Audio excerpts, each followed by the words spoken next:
ఆకలి తీర్చి పోషకాలు అందించే పాలు కాలకూట విషంగా మారుతున్నాయి. కల్తీ పాలు సరఫరా చేస్తూ కొందరు స్వార్థపరులు ప్రజలు చిన్నపిల్లల ప్రాణాలతో చెలగాట ఆడుతున్నారు. తాజాగా రాజమహేంద్రవరంలో కల్తీ పాలు ఘటన కలకలం రేపిన విషయం తెలిసిందే. నగరంలోనూ కల్తీ పాలు, పెరుగు, పన్నీరు, ముఠాల ఆగడాలు తరచూ బయటపడుతుండటం ఆందోళన రేకెత్తిస్తోంది.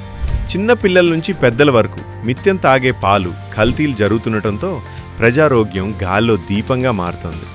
నగరంలో ఈ తరహా మోసాలపై అధికారులు మరింత దృష్టి సారించాల్సిన అవసరం ఉందనే అభిప్రాయం వ్యక్తమవుతోంది. పాలు పరిమాణం పెంచడానికి ఎక్కువ మంది నీళ్లు కలుపుతుంటారు. దీనివల్ల పాలలో పోషకాలు తగ్గడమే కాకుండా నీరు కలుషితమైతే పిల్లల ఆరోగ్యానికి హాని చేస్తాయి. పాలలో నురగ ఎక్కువగా వచ్చేలాగా డిటర్జెంట్ కలుపుతారు. ఈ పాలు తాగితే పేగు సమస్యలు తప్పవు. పాలలో తెల్లదనం పెంచడానికి యూరియా కలుపుతారు.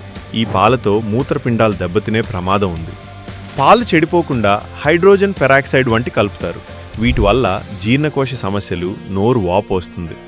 పాలను చిక్కదనం పెంచేందుకు స్టార్చ్ పౌడర్ లేదా గంజి కలిపేస్తుంటారు.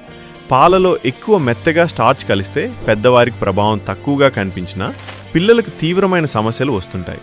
గతంలో పట్టణాల పరిసరాల్లో ఓ డైరీలో అధికారులు కల్తీ పెరుగు, పన్నీర్ వ్యాపారాన్ని భారీ సంఖ్యలో స్వాధీనం చేసుకున్నారు. పాలు తయారీ యూనిట్లో 110 లీటర్ల కల్తీ పాలు స్వాధీనం చేసుకున్నారు. యజమాన్ని అరెస్ట్ చేశారు. పట్నాల్లో మరో డైరీలో కల్తీ పాలు, పన్నీరు, బటర్ స్వాధీనం చేసుకుని యూనిట్ను బంద్ చేశారు. సుదీర్ఘ విచారణ సందర్భంగా అధికారులు హాజరై చేసి తగినట్టి చర్యలు తీసుకున్నారు. కల్తీ యూనిట్లు ఇప్పటికీ కొనసాగుతున్నాయి.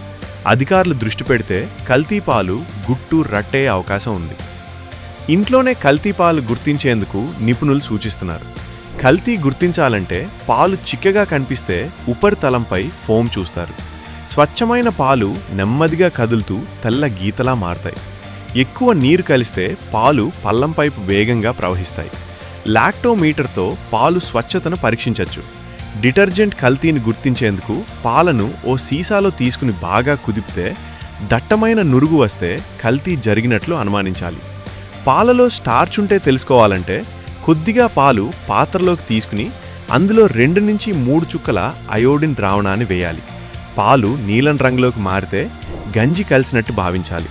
పాలలో కొవ్వు తక్కువ కలిపి ఎర్ర లిక్మస్ పేపర్ నుంచితే నీళ్ళు రంగులోకి మారితే యూరియా కలిసినట్టు. పాలు వేడి చేసే సమయంలో అసహజమైన వాసన వస్తే రసాయనాలు కలిసినట్టు అనుమానించాలి.